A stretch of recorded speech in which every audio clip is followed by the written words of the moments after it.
Hi, Nathanael Coffing here with Authenticate 2020, here to talk about FIDO, CIBA, OIDC, and OAuth, how they all work together to build this adaptive dynamic authorization for customers. I'm with Cloud Identity, and we're going to walk through all these net new standards coming down the pipe and then how they interoperate, right, to provide net new features and net new functionality for things like open banking, GDPR, and the next generation of dynamic data sharing between businesses. So I want to first start with just a baseline. Let's make sure we all understand what the different standards do, right? So FIDO, right? We're all here because of FIDO, specification for authenticating users to online services without using passwords. That's the key there, right? Getting us past that UID password. I call it a trap, but it's been so pervasive that let's not go down that tangent. OAuth, it's a delegated authorization framework that was released in 2011 for RESTful APIs and applications. And this is important because all of our next generation of services are really wrapped around APIs, right? That's how we're communicating with external third parties and between internal products, et cetera. So being able to build in authorization into APIs becomes a fundamental aspect of how we're securing our next generation of services. OIDC, it's a simple identity layer that sits right on top of that OAuth 2 protocol, allowing clients to verify the identity of the user. And then CIBA is a relatively new standard that also piggybacks on top of OAuth called client initialized back channel authentication. So it's a method of querying during the course of the transaction out for third-party authentication. So as I alluded to earlier, modern applications are almost entirely composed of API-driven cloud-native services. So if we look at where we were 5-10 years ago, it's on the left-hand side, this kind of on-prem VMs, very big monolithic application stacks that are comprised entirely in a singular VM. Now, as we move into the next generation of cloud-native microservices, what's happening? We're taking that user interface and that business layer, we're breaking those into microservices. Those microservices then are intercommunicating in what we call east-west traffic, right, to provide all that business interface, data sharing, et cetera, on cloud, across clouds, and even between on-prem and clouds. So the important thing to note is that each step between those microservices, authentication and authorization must occur. That security, our security layers are entirely provided by authorization and identity at those individual API endpoints between microservice and data layer. In the old world, it happened right at the front door in the user interface. In the new world, it's happening in between each step of the service, particularly in multi-step transactions. So we have to start thinking about what are our basic requirements from an identity and authorization perspective for each of these independent services. And we've taken the time to break those out, right? We need to make sure that we have that user identity token that comes via OIDC. We have the service identity that comes via SPIFFE. We have a request authentication and authorization. That's course level. That's kind of our old way of doing authorization. What can a user do in an application? We have an API validation, right?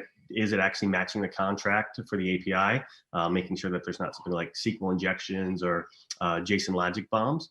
Then we have a much tighter level of authorization, this OAuth 2 scope validation with dynamic authorization built in. This gives us some flexibility as part of net new OAuth 2.1 and beyond standards for intent-based authorization or dynamic scopes. Next, we have that requester identity validation. Let's make sure not just that I have that token, but that they used what we call an AMR, an authentication request that is appropriate for the authorization required. Lastly, we have authorization at the data object level, meaning not only is it what can a user do in an application, what can an application know about a user, but what can an application see about a user or share about a user to other applications. Lastly, all this has to be wrapped up in immutable authorization for consent, for logging, for exactly what transpired within that business function. And so if we look at what's happening today, right, we just see a massive sprawl, and this actually came from one of our customers, of identity providers, authorization, authentication, and privacy. And if we just take a couple of these, we see that we have authorization happening at a coarse grain with a Duo-based authenticator. We have authorization happening a medium grain with a FIDO-based authentication. We have authentication happening machine to machine with we have authorizations happening machine to machine with no authentication. And we have things that are home built. And all these pieces have to work together, right, to secure a transaction across our cloud native services. Makes it increasingly difficult increasingly hard for customers to maintain, and really impacts both our ability to be agile as a business and our ability to engage our customer base. So normalizing on things like FIDO for authentication, right? OAuth for authorization, machine to machine for passing user or requester identities becomes increasingly important as we see the sprawl of these services across clouds, across VPCs. So taking that and going just one level deeper, right? The question is, do we snowflake or do we standardize? And I'm a big fan of standardization, right? If we build that standardization, then we're able to build applications much faster. We're able to build guardrails for our developers so they know exactly what they're supposed to do instead of kind of building independent snowflakes. And again, this is just a really simple example where we're taking just a known attribute called email, and we're looking at how it's treated differently across 3 different APIs. On the first, we see that it's called mail, right? And I have a scope grant for read mail. On the second, it's an invoice. I have a scope for read email. Now, obviously, these are the same attribute. However, they're being treated differently by the application developers.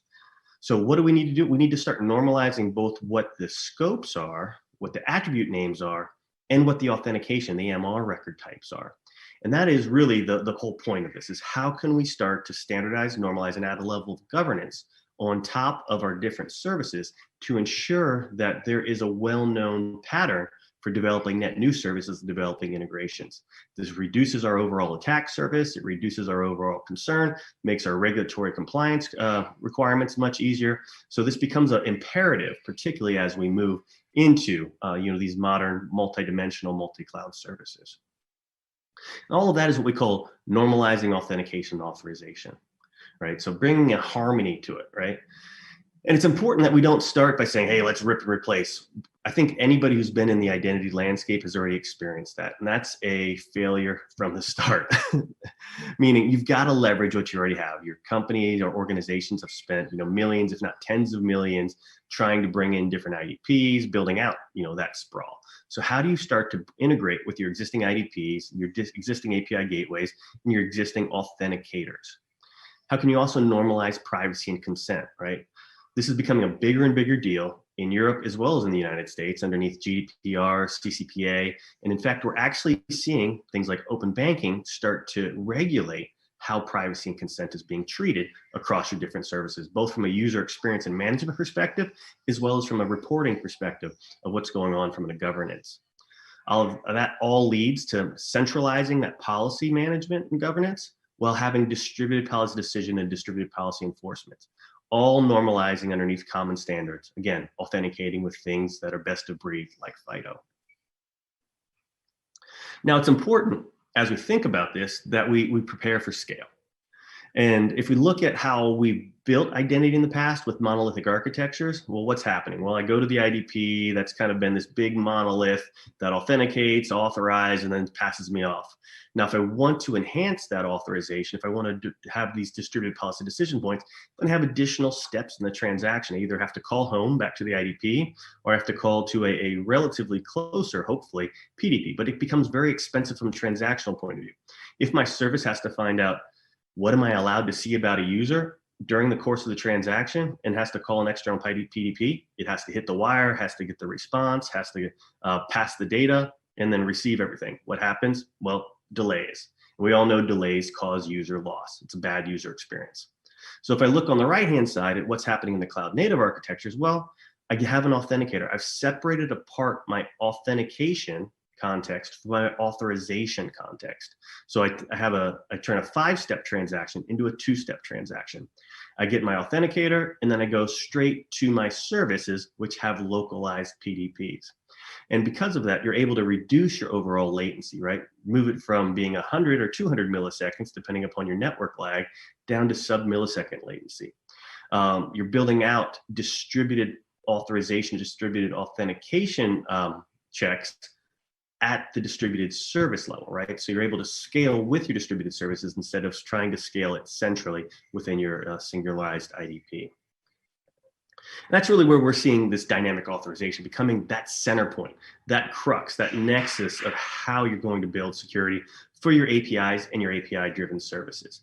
On the left-hand side, again, we have all the different contextual data types, right? We have our IDP context.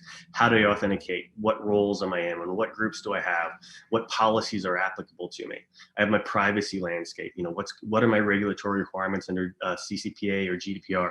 What are my regulatory requirements if I'm building privacy by design into my applications? Then my open data regulations, right? And it's not just open banking. Open banking is really the first thrust. It's also open transport, open telco, open energy. Everybody's moving to this API-based economy, and they're forcing that contextual data into your authorization normalization, and then pushing that down to as authorization as code, which is what we like to think of it as, so it can coexist, be co-located with your applications. So as you're undergoing that cloud transformation, that application modernization, building out microservices, you're able to actually start protecting those microservices in real time when those services are spun up. You're also starting to focus on what data is getting released, what we like to call data lineage, understanding what service, what workload, what machine saw what data pieces. And so you're building an implicit or actually an explicit transparency to your users as well as to your regulators of service A saw the full user record, service B only saw a first and last name, a subset. So in the event of a breach or in the event of a regulatory compliance reporting, what are you going to do? Well, you're going to report on the important services, and you're going to be able to say exactly what data each service and each service instance saw of that. So it makes your reporting lives much, much easier. Also easier to find and parse out anomalies in transactions. So as part of that, there's a standardization, right? How do we start to externalize our authentication authorization policies away from the service? And we're doing that through scopes, through dynamic scopes. Being able to tie rich policies, as you see on the right-hand side, of what should my AMR look like? What does the scope mean? How is that scope and grants, how are they based upon a much more robust policy language to the actual execution of that at the service edge? And so you're able to leverage both, can service A talk to service B? What user and authentication context should look like? What PAI data is allowed down to those independent services? And then even going so deep as what data objects can a service see? What are the entitlements functioning for those services? And wrapping that all into a common authorization platform, trying to make it as easy as possible for developers to adhere to corporate guidelines without overburdening them. In fact, you're releasing them of a lot of their responsibility now that they can just subscribe to the appropriate policies. Of course, as part of that, it's all about managing it centrally, distributing it globally, right? So if we look at the left-hand side, yeah, it's great, if we're building these policies, but if we don't centrally manage them, then it's being pushed onto the developers. And what happens? Those developers across different BUs, well, anytime the CISO or the DPO has to go and find out what services are exposing PII, for example, they actually have to get into the code and say, hey, developer X, can you tell me what are we using in this service? There's also a problem of compounding failures. And what I mean by that is once that data gets down to the service, what that service does with the data becomes increasingly difficult to trace. Maybe they push it into syslog and it goes out to the SIM. Now your SIM becomes a honeypot, right? Or maybe they're pushing it into application logs or storing it somewhere locally, but that data gets propagated almost exponentially if you don't control that data lineage. With centralized authorization, what do you find? Well, one, I know when my services spun up. Two, I know when those policies were applied to those services. And three, anytime there's a change in policy, for example, let's say shoe size becomes PII data. Now I put shoe size in as a sensitive attribute, and I republish those policies dynamically in real time. And those policies are instantly enforced across all of my services, regardless of the underlying application infrastructure.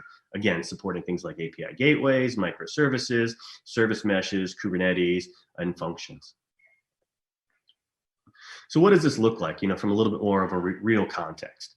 Well, we have the IDPs, right? We have our authenticators that are responsible for managing different aspects of the user journey, different data about the users, et cetera. And this is, where the Oktas, Auth0, 4-drop pings, have a very strong swoop. So they're authenticating, right? And then they're passing that data, separating out that authentication context away from the authorization context. This is, again, exactly what OAuth was designed to do, separate authentication from authorization. So then they get past what we call that AMR again. How did that user authenticate? When did they authenticate? Data like that, they pass that down to the authorization control plane. That authorization control plane then makes the determination of, okay, is that data, or ties that identity context to policy context and pushes it out to your different policy decision points. And again, being that security gateways, your API gateways, things of that nature, to ensure that any service that's instantiated gets protected in the exact same means by the same policies at runtime when it emerges. Right? It becomes a very important, very critical piece, because as we move to distributed services, I don't necessarily know whether my API or my service is going to show up on GCP, on Azure, on AWS, on Oracle Cloud. So I want to make sure that anytime that it emerges, as soon as I can match that API, I'm also matching the policies that should govern the data that's feeding that API. Here's a very simple example using an open banking based SIBA flow, right? In this case, a user comes in and they authenticate, first of all, via TOTP or UID password at their bank of choice. They choose to then select a third-party payment provider. In this case, it's the Finicrew app on the left-hand side. So they go over there, Finicrew says, hey, are you going to consent to allowing us to see your data sets, right? And this, maybe it's an account number or first name, last name, for example. The user obviously consents. They try to perform a transaction. The Finicrew app says, well, to perform that transaction, because you're actually going to move data in this case, we want you to do a step-up authentication. And so they kick off the SIBA flow. That SIBA flow goes back over to an IDP or even to a separate IDP or to a separate authenticator and kicks off an MFA, in this case with FIDO. So now I authenticate to my phone. Everything's good. I pass that back along with my consent. I go back to the Finicrew app. The Finicrew app says, okay, your AMR record now says FIDO. Fantastic. You've consented to us utilizing this aspect of your PII data. We're going to process that, kick off the transaction, get the account balance, administer that data, and boom, you're ready to rock and roll. Again, this is all flowing over APIs, and this is a little bit of a simplification. However, this is how it's all fitting together to provide a very common user context using both dynamic authorization, step-up authorization in this case, your IDP, and then a FIDO-based authenticator, right? Leveraging all three of those things to secure your most sensitive assets, in this case, your PII, as well as your banking data. So how do we get there, right? And this is one of those big questions. And so we like to look at it, what's been done and where we have to go. And so if I look at what's been in the old world, right, I've been focused on long-lived sessions, business to employees, business to consumer business models, blanket privacy, where one click submits all, SAML, LDAP, things of that nature that just weren't designed for this multi-dimensional, multi-cloud distributed services landscape. And we move that into that new world. And what we're seeing, because of things like COVID, is the B2B2B or B2B2C or B2B2B2C business models are just exploding, right? Whether it's Postmates delivering food from our local restaurant, or whether it's Bank of America working with Wells Fargo and Mass Mutual to give you a comprehensive set of financial services in one portal. We also want to see things emerge like object and intent-based privacy. So no longer, right when I get to the front door of a website, do I click, hey, use my data for any and all intents and purposes. I want to be able to control how my data flows. I want to say, well, Bank of America, you can allow Mass Mutual to use my first name, last name, but only once, and once during the next 7 days. After that, please revoke. And so automating that with metadata surrounding the privacy and intent patterns. Obviously, leveraging OIDC, OAuth, and FIDO as the standards for my next generation of application services, ensuring that I'm able to integrate those as quickly and simply as possible for distributed services, and then using things like authorization as code to supplement that, right? So am I in the right group? Have I submitted the right privacy claims? Is this service even allowed to talk to this other service? Ensuring all that gets wrapped up into a common framework. Leveraging next generation authentication for workload, moving beyond that static API keys, which you have to rotate every once in a while, to things like Spiffy, which have auto rotation and are PKI based, and will rotate your keys every 90 minutes, whether you mean to or want to or not. Getting past LDAP. We've all known since 1993 when LDAP was released, it wasn't designed as a multi-cloud or even a WAN-based distribution mechanism. So moving into distributed data stores and SCIM to ensure that we are able to progress and move our data securely and in real time across these multi-dimensional and multi-cloud data services. Lastly, get rid of the manual processes. If we're not automating it through things like DevSecOps, we're doing ourselves and our business a disservice. The developers are going to move with or without us as identity professionals. So let's make sure that we're giving them the tools, the guardrails, and the authorizations that they need to move this all into an automated infrastructure. Thanks for your time today. My name is Nathanael Coffing, again with Cloudentity. We're based in sunny Seattle, and please feel free to contact us directly if you have any questions.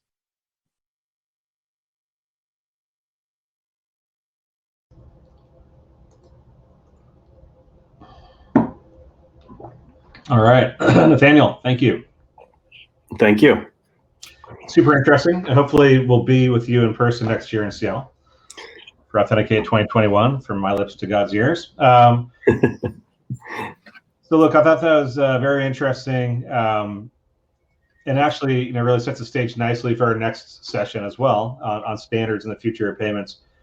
And also, I really like the way you position, whether or not to take a snowflake or standards-based approach.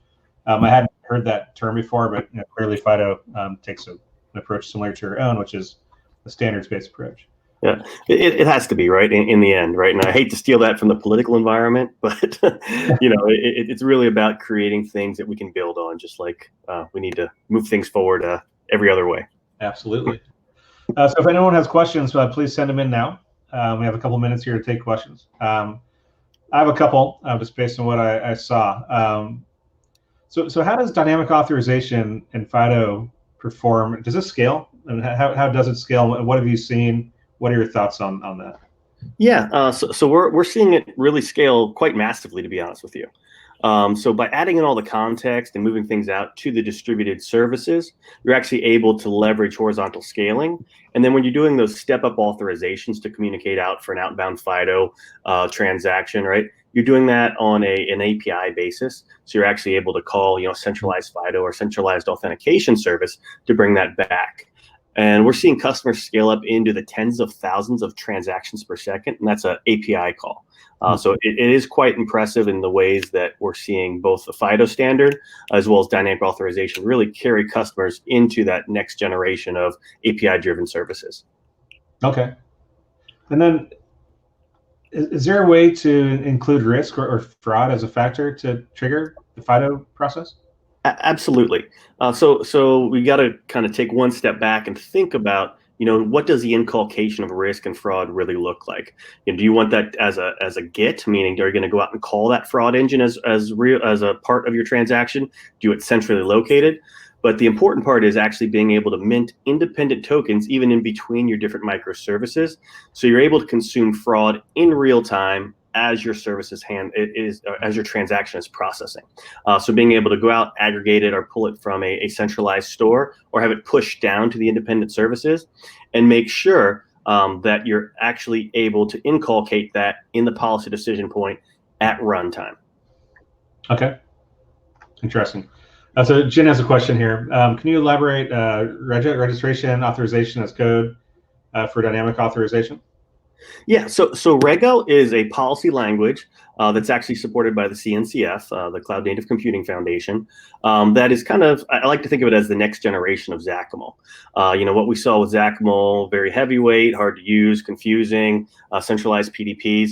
Rego has pushed that out a whole nother layer and used a very lightweight JSON object related language that you can also do this authorization as code concept with. So I build these declarative authorization policies that are dependent upon dynamic attributes. And then I actually am able to co-locate those right alongside my source code for my application in the Git repository or whatever my code repository is. So then anytime that application spins up or that service or that API spins up, it's instantly protected at least by a default sets of policies.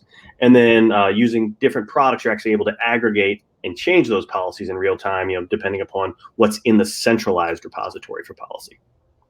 Okay. Good. Any other questions? Or Nathanael, any closing thoughts?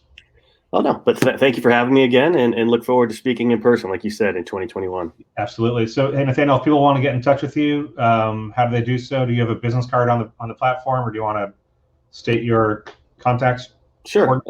Easiest way is email, ncoffing, NCO, F as in Frank, F as in Frank, ING, at cloudentity.com.